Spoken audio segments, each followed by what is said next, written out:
Yeah, I used to fly that route a couple times a week, both day and night.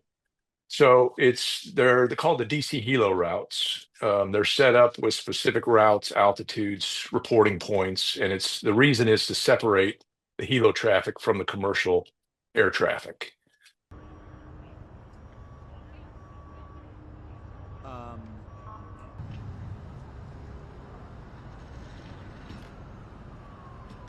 For aircraft to land on 3-3 was it's not unusual, but it wasn't the norm. And I had that exact same incident several years ago where I was flying south down the route at night, and there was a commercial jet landing on 3-3, and I could not see him. I lost him in the city lights there in Anacostia around DIA. You can't see him.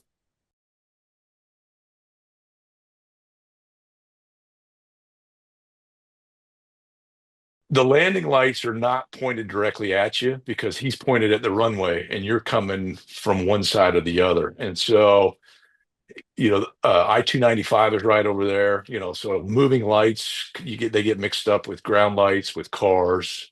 Yeah, you just can't see them even with goggles on. Goggles actually make it worse down there. It's so bright. So a lot of times we would flip our goggles up going through that area. Delta 832, sorry. I don't know if you caught earlier what happened, but there was a collision on the approach in the 3-3. We're going to be shutting down operations for the indefinite future. If you want to go back to the gate, highly suggest you guys coordinate with company. Let me know what you want to do. Talking to them right now. Yeah, we witnessed the whole thing. If you need any information from us.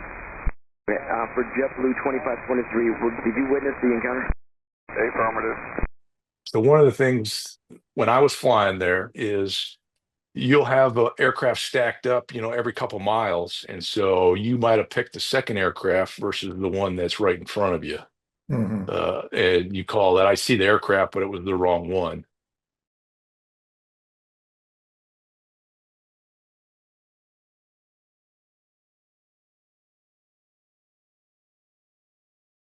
The one thing investigators are going to be looking at is the late call out to see and avoid the airliner.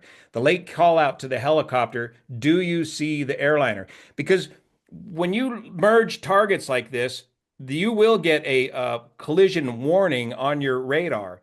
But because the helicopter is assuming responsibility for visual clearance of the airliner, that relieves the air traffic controller of his responsibility to maintain that clearance. So then it all falls on behalf of the helicopter pilot to avoid the airliner.